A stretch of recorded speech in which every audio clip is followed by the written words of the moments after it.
Hello बच्चों, good morning. Very fresh morning today, Tuesday here. आज पढ़ना है चैप्टर का ओरिजिनल अच्छा वाला टॉपिक। जब अब तक हम इंट्रोडक्शन पढ़ रहे थे, आज टॉपिक है द गैस लॉज। कि भाई जो गैसियस फेज है वो प्यारा सा सिंपल सा फेज है जिसपे टेम्परेचर, वॉल्यूम, प्रेशर सबका इफेक्ट होता है। सबका एक गैसियस फेज ही ऐसा फेज है जिसपे सारे फैक्टर्स का जो इफेक्ट है वो दिखता है। आपको गैस लॉज पढ़ाने से पहले मुझे एक सिंपल सा थिंग सिखाना है कि कहीं P, V और T वो क्या है। तो PVT यानी प्राइवेट,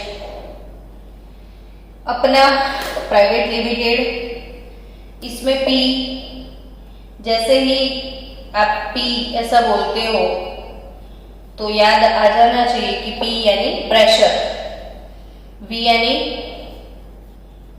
वॉल्यूम और T मीन्स टेम्परेचर। ये थ्री फैक्टर ऐसे हैं, प्रेशर, वॉल्यूम और टेम्परेचर।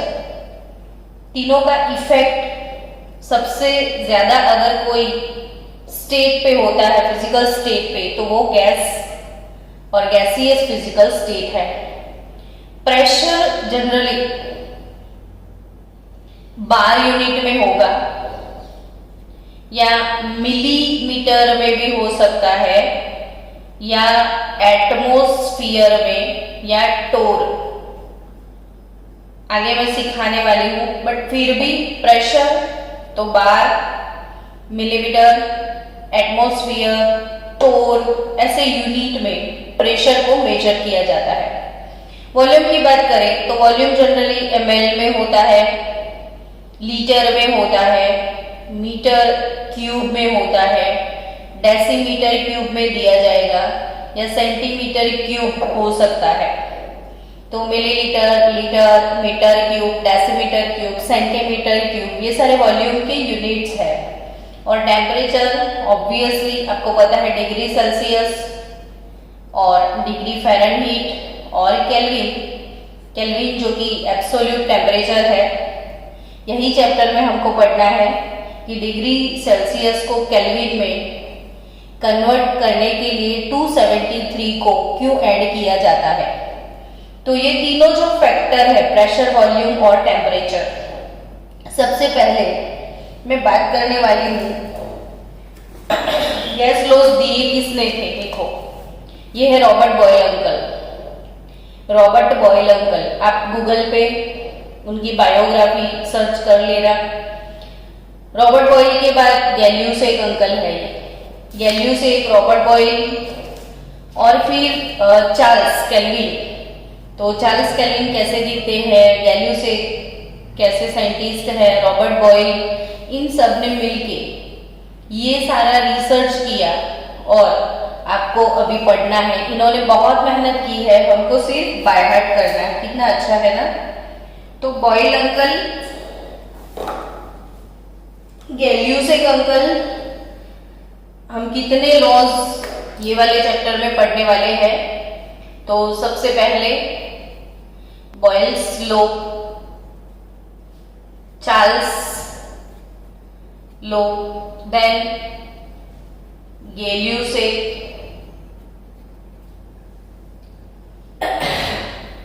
फिर एवोगैड्रो। एवोगैड्रो वर्ड आपने सुना हुआ है ना फर्स्ट चैप्टर में। फिर डाल्टन, देन ग्रेहाम्स।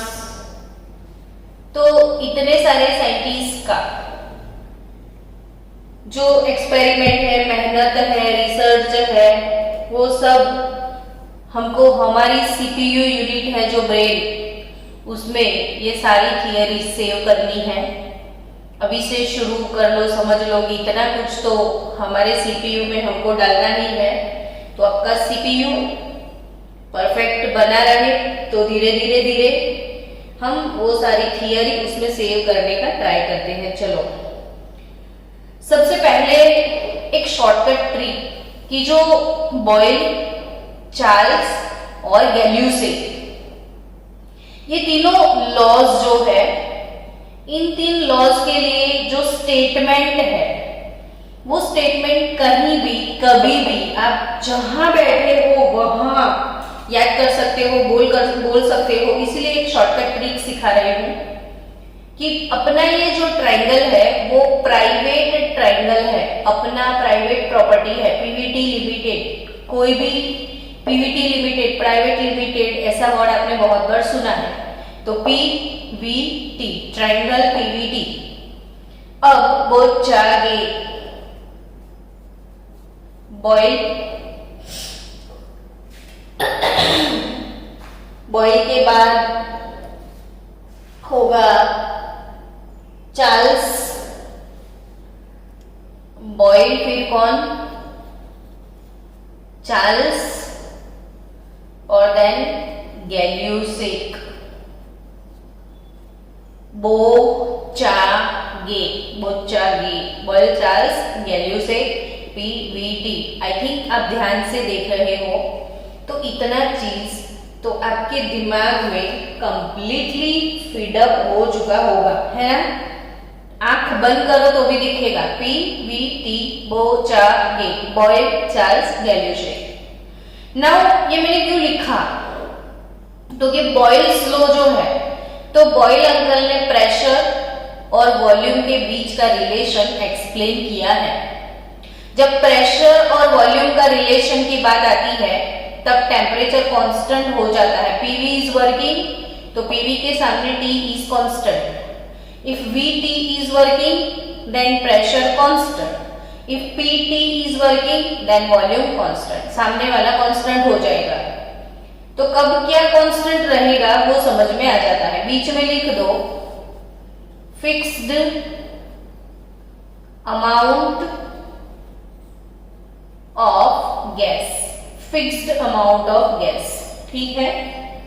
चलो, अब ये तीनों सेंटेंस इजीली प्रिपेयर कैसे किए जाए वो सबसे पहले सीखना है। तो बॉयल्स लॉ की बात करें सबसे पहले कि भाई बॉयल स्टेटमेंट मुझे लिखना है। सब लोग अभी के अभी प्रिपेयर हो जाए वैसा काम करना, अभी के अभी प्रिपेयर हो जाना चाहिए, है ना। बॉयल्स लॉ, तो बॉयल के सामने टी, टेम्परेचर। अब ध्यान से समझना कि eight constant temperature, PV working, है ना, पीवी वर्किंग। प्रेशर और वॉल्यूम की बात करें तो कभी रट्टा मत मारो, बिल्कुल शांति से चीजों को समझो कि ये एक मेरे पास कंटेनर है। इस गैस जार में मैंने कोई गैस भरा हुआ है। ये वाले गैस ने जितना स्पेस ऑक्यूपाई किया है उसको हम वॉल्यूम बोलते हैं, है ना। Space occupied by substance, space occupied by substance is nothing but volume. Done. तो ये वॉल्यूम इसने कितना कवर किया है। अब ये गैस जार के ऊपर मैंने एक पिस्टन लगा दिया है। पिस्टन क्यों डालते हैं? प्रेशर के लिए। अब आप इसको प्रेस करो, चलो इमेजिन करो मैं प्रेस कर रही हूं वैसा, आप खुद प्रेस करो इसको। तो अगर इसको प्रेशराइज करके ऐसे पकड़ के आप प्रेस करके उसको नीचे ला रहे हो तो ऑक्यूपाइड स्पेस कम हो जाएगा, यानी आपने प्रेशर अप्लाई किया, इंक्रीज किया, तो वॉल्यूम जो है वो डिक्रीज हो गया। जब एक चीज इंक्रीज हुई तो दूसरी चीज डिक्रीज हुई, तो वो एक दूसरे के ऑपोजिट है, और ऑपोजिट चीजों को हम इनवर्स रिलेशन बोलते हैं, इनवर्स रिलेशन। सो बच्चों, व्हाट इज बॉयल्स लॉ? तो at constant temperature, at constant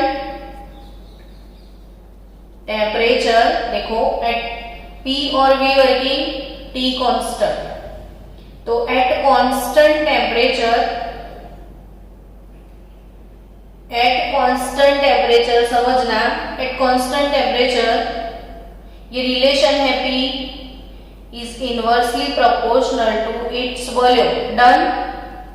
P is inversely proportional to its volume, इसको वर्ड में सिर्फ लिखना है। तो एट कांस्टेंट टेम्परेचर, सामने टेम्परेचर कांस्टेंट है, तो एट कांस्टेंट टेम्परेचर प्रेशर,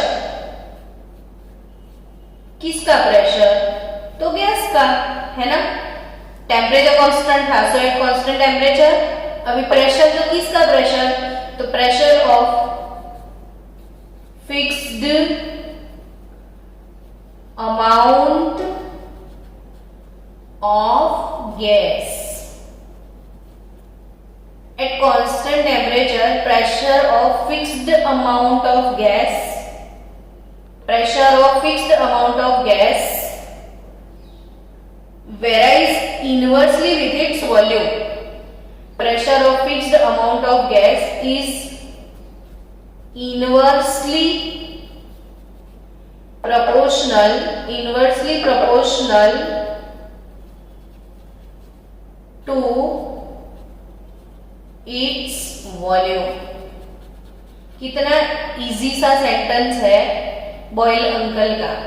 देखो P और V वर्किंग है, टेम्परेचर कांस्टेंट है, P और V के बीच का रिलेशन इनवर्स रिलेशन है। वन प्रेशर इंक्रीज हुआ, वॉल्यूम डिक्रीज हुआ। ओके, सो बच्चों देखो, at constant temperature pressure of fixed amount of gas is inversely proportional to its volume, यानी कि P proportional to 1 over V। ये हो गया बॉयल अंकल का कारोबार। Now what about Charles? तो चार्ल्स को तो वैसे भी शौक है VT पहनने का, तो V proportional to T, और गैल्यूसेट को तो पीटी का लेक्चर सबसे ज्यादा अच्छा लगता है। पीटी खेलता है गैल्यूसेट, ये वीटी खेलता है, ये पीटी खेलता है, ये तो इनवर्स है। Now Charles, V proportional to T। अब इतना इजी रिलेशन कोई भी बता दे, VT वर्किंग, प्रेशर कांस्टेंट। देखो एट कांस्टेंट प्रेशर वॉल्यूम, किसका वॉल्यूम? तो volume of fixed amount of gas is directly proportional to its absolute temperature. ये एब्सोल्यूट टेम्परेचर यानी केल्विन टेम्परेचर है। तो फिर से V और T का रिलेशन मेंशन करना है, प्रेशर कांस्टेंट है, तो at constant pressure volume of fixed amount of gas is directly proportional to its temperature। और what about गैल्यूसेट? तो it's PT, then volume constant, तो I think now you are ready for that। at constant volume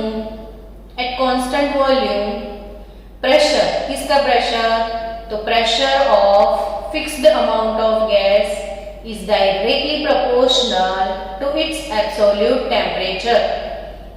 At constant volume, pressure of fixed amount of gas is directly proportional to its absolute temperature। So, students, आपको clearly Boyle, Charles, Gay Lussac तीनों laws को कैसे याद रखना है। तो Boyle uncle inverse relation PV का, फिर चार्ल्स को तो VT पहनने का शौक है, और गैल्यूसेट को तो पीटी खेलने का शौक है, और इसको वर्ड्स में कैसे कन्वर्ट किया जाता है वो आपको आता है ना। चलो स्टार्ट करते हैं हम बॉयल अंकल से। बॉयल्स लॉ इन 1662 बोलो कितने साल? अभी तो 20 चल रहा है, 2020, और ये तो 1662 की बात है। तो कितने ईयर पहले साइंटिस्ट रॉबर्ट बॉयल ये सारे एक्सपेरिमेंट कर चुके हैं, जिसके बारे में हम अभी इतने सालों के बाद भी सोच नहीं पा रहे हैं, है ना। तो फिर से एक बार बोल दूं आपको कि स्टेटमेंट तो अब मैं नहीं लिखूंगी, आपको आ गया समझ में कि eight constant temperature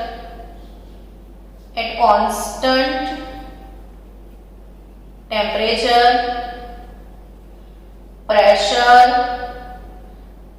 of a fixed amount of gas is inversely proportional to its volume, यानी P proportional to 1/V, P proportional to 1/V। तो जो P है, V है, P और V के बीच का relation P proportional to 1/V। तो boil apparatus में आपको बॉयल एपरेटस दिखा रही हूं, मेरे पास प्रदीप है अभी। ये जो है ना बॉयल एपरेटस है बच्चों, कि Boyle apparatus for study of effect of pressure on the volume of air at room temperature. यानी बच्चों ये जो एपरेटस है, एटमॉस्फेरिक प्रेशर यहां से मेजर किया जाता है। ये मर्क्यूरी है, मर्क्यूरी। जैसे थर्मोमीटर में टेम्परेचर, आपने थर्मोमीटर सबने देखा है, तो टेम्परेचर मेजर करने के लिए हम जो थर्मोमीटर यूज करते थे तो उसमें मर्क्यूरी भरा होता था और मर्क्यूरी राइज होता था और मर्क्यूरी लेवल से हम टेम्परेचर को देखते थे।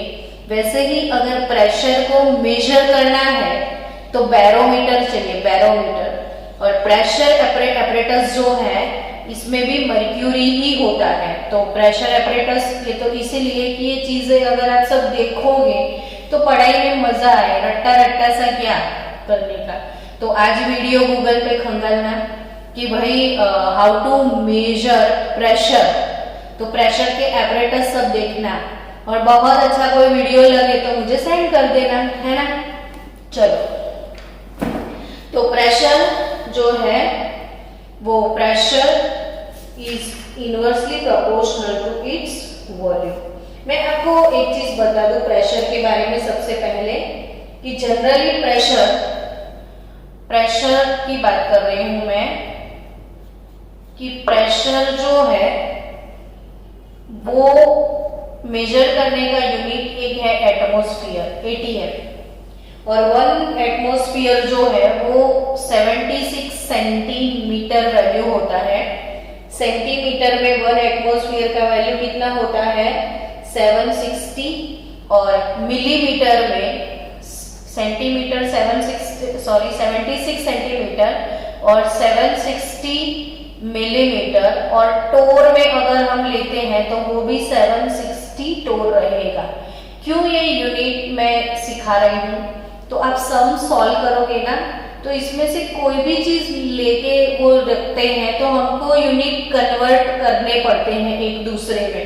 तभी हमको पता होना चाहिए कि 1 एटमॉस्फेयर कितना mm होता है।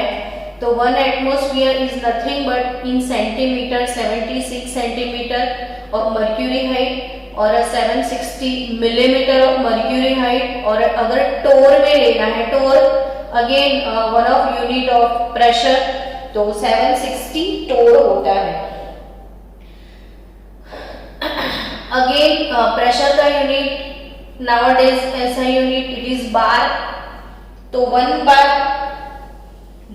बार यानी एक बार तो एटमॉस्फेयर कितने, तो ऑलमोस्ट 0.987।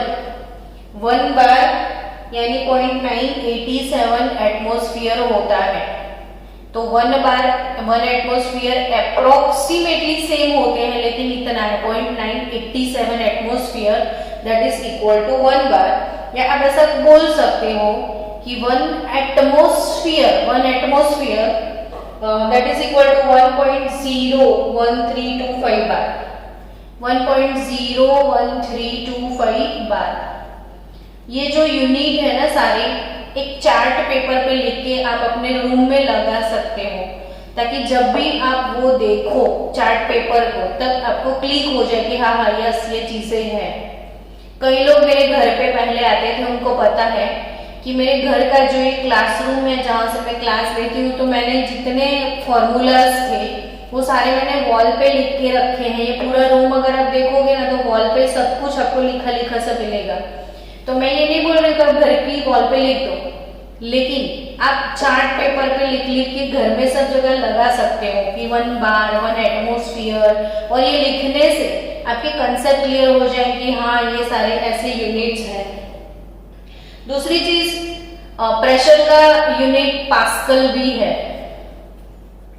पास्कल, प्रेशर का यूनिट पास्कल भी है, और pascal is nothing but Newton पर मीटर स्क्वायर, इसको ही पास्कल बोलते हैं। न्यूटन पर मीटर स्क्वायर इज पास्कल। तो याद रखना 1 बार और पास्कल के बीच में रिलेशन क्या है, तो 1 bar is nothing but 10⁵ pascal और न्यूटन पर मीटर स्क्वायर। चीजों को भूलना मत। 1 बार और पास्कल का रिलेशन, तो 1 बार कितने पास्कल होता है, 1 बार कितने पास्कल होता है 10⁵ पास्कल, और किलो पास्कल में अगर इसको कन्वर्ट करो तो 10⁵ पे किलो आ जाता है, तो 10⁵2 किलो पास्कल kPa। सो बच्चों, प्रेशर की मायाजाल बहुत लंबी है। प्रेशर के सारे यूनिट्स आप याद रखना, atmosphere, bar, pascal, pascal is nothing but Newton पर मीटर स्क्वायर। 1 एटमॉस्फेयर तो कितने बार, और 1 बार तो कितना एटमॉस्फेयर। आई थिंक एटमॉस्फेयर के हिसाब से बार बड़ा है थोड़ा सा, और एटमॉस्फेयर थोड़ा सा छोटा यूनिट है, तो वही प्रोपोर्शनल टू 1/v। चले आगे बढ़ जाए। चलो अब हमको जो सीखना है वो सीख लेते हैं, हमारे काम पे फोकस करेंगे। वेट फॉर 1 मिनट बच्चों।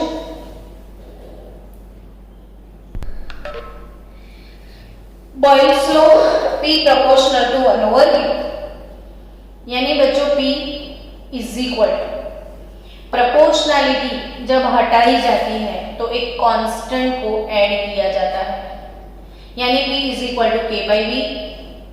सो K is nothing but here temperature constant, K is nothing but proportionality constant. K क्या है, प्रोपोर्शनैलिटी कांस्टेंट है, तो K is nothing but proportionality constant is K. Now P V को इधर shift करो तो K हो गया। अब ये PV K हो गया, तो इसको वर्ड में भी आपको समझना चाहिए कि इसका मतलब हुआ क्या। तो P is nothing but pressure, V is nothing but volume, यानी product of pressure into volume, product of pressure and volume is nothing but always constant, यानी चेंज नहीं होगा। इसका भी मतलब नहीं समझ में आया तो ये मतलब समझाती हूँ। देखो, अगर आप कोई एक्सपेरिमेंट कर रहे हो, आपने अभी अभी इसमें गैस लिया है, इसके ऊपर पिस्टन रख दिया, आप उसको प्रेशर अप्लाई करने वाले हो, ठीक है। इनिशियल प्रेशर अगर P1 220 रखो ना, चलो इनिशियल प्रेशर 20 बार है और उस वक्त वॉल्यूम 40 ml है, ठीक है। ये वॉल्यूम 40 ml है और प्रेशर अभी 20 बार है, तो प्रेशर इंटू वॉल्यूम यानी P1 इंटू V1, तो 20 इंटू 40। नेक्स्ट, अब सेकेंड एक्सपेरिमेंट में आप क्या करोगे, तो प्रेशर इंक्रीज किया आपने, अब पिस्टन को आप प्रेस कर रहे हो, प्रेशर इंक्रीज करके आपने 40 बार कर दिया, तो व्हाट अबाउट वॉल्यूम, है ना। तो बच्चों, जब भी प्रेशर आप इंक्रीज कर रहे हो, प्रेशर 20 से आपने कर दिया 40, तो व्हाट अबाउट वॉल्यूम, तो वॉल्यूम कैसे कैलकुलेट करोगे, तो अभी अभी बोला कि कोई भी सिचुएशन हो प्रेशर इनटू वॉल्यूम कांस्टेंट रहेगा, कांस्टेंट यानी वो चेंज नहीं होगा, दोनों का मल्टीप्लिकेशन प्रोडक्ट जो है उसका वैल्यू चेंज नहीं होगा। यानी इस बार P2 इंटू V2 वो कितना होगा, तो P1 इंटू V1 जितना ही होगा, समझे आप। P2 V2 कितना होगा, तो पहले जो था मल्टीप्लिकेशन वो सेम रहेगा, इनवर्स रिलेशन है। अभी P2 कितना है, तो 40 बाय V2 नहीं पता है, 20 इंटू 40, तो obviously V2 is nothing but 20 ml। तो ये V2 किधर गया, हाँ ये 20 ml हो जाएगा। कैसे पता चला, तो प्रेशर इनटू वॉल्यूम प्रोडक्ट जो है वो चेंज नहीं होगा, कोई भी कितना भी प्रेशर इंक्रीज कर लो पूरे एक्सपेरिमेंट के ड्यूरेशन में P इंटू V वो वैल्यू कांस्टेंट रहेगा। यानी you can say that here first experimental result P1 into V1 that is equal to P2 into V2 that is equal to P3 into V3 and so on। Pressure increase करो volume decrease होता जाएगा, लेकिन दोनों का multiplication है उसका value change नहीं होगा। So from Boyle's law it is again said that at constant temperature, at constant temperature, at constant temperature for fixed amount of gas, for fixed amount of gas, the product of its pressure and volume, the product यानी multiplication, the product of its pressure and volume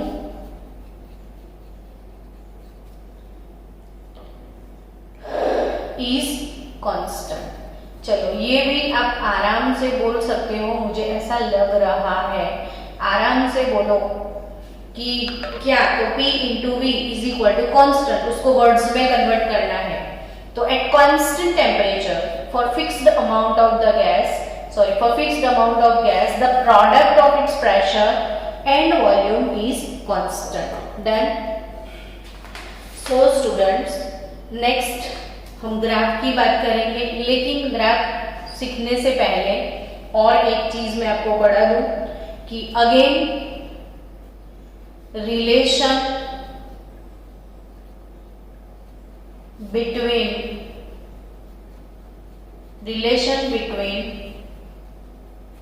density and pressure, gas का जो density है and pressure, उस दोनों के बीच में क्या relation है वो सीखना है। तो द डेंसिटी एंड प्रेशर, उस दोनों के बीच का रिलेशन भी समझ लेते हैं। चलो कि डेंसिटी प्रेशर में क्या रिलेशन है, तो ऑब्वियसली धीरे धीरे समझना, P proportional to 1/V। Done. So P is equal to K over V, P pressure, V volume, S V know that, हमें कुछ तो पता है, वो क्या, तो वो density D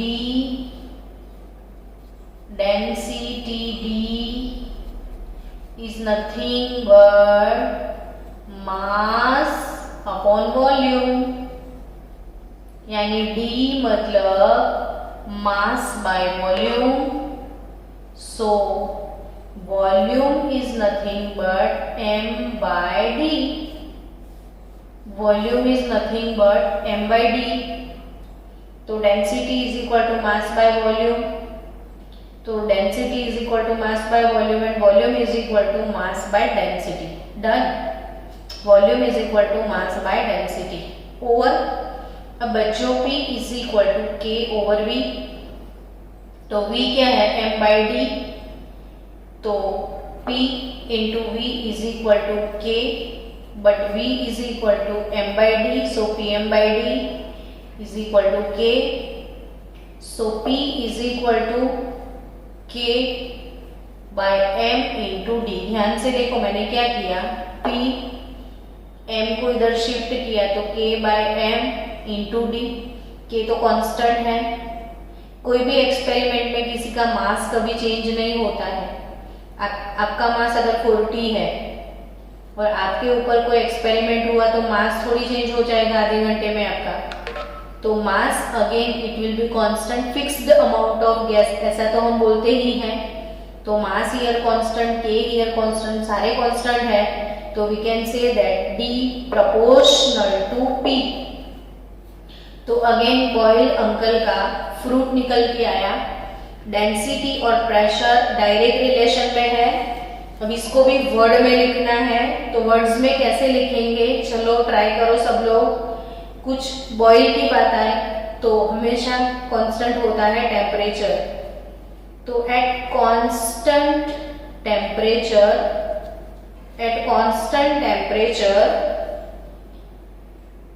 pressure of a fixed amount of gas, और ऐसा बोल सकते हो कि fixed amount of the gas, the density of a gas varies directly as its pressure, और at constant temperature density of gas is directly proportional to its pressure।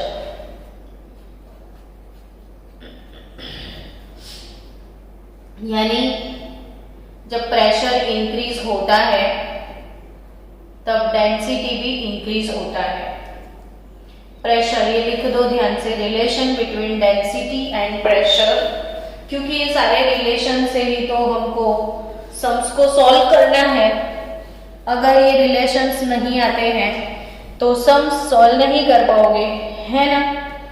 तो बच्चों at constant temperature density of gas is directly proportional to its pressure. So density pressure की बात करते हैं, चलो ध्यान से समझना कि भाई आपकी बॉडी के अंदर बहुत सारे ऐसे लिविंग सेल्स है, ठीक है। ये आपका बॉडी का सेल है, और वही आपकी बॉडी के सेल के अंदर साइटोप्लाज्मा, क्या बोल सकते हो आप, तो साइटोप्लाज्म है अंदर, और ये जो अंदर लिक्विड है वो सेल की वॉल के ऊपर प्रेशर करता है, प्रेशर अप्लाई करता है। अब आपकी सेल वॉल पे एटमॉस्फेरिक प्रेशर भी लग रहा है, तो बाहर से एटमॉस्फेयर का प्रेशर है, अंदर से साइटोप्लाज्मा का प्रेशर है।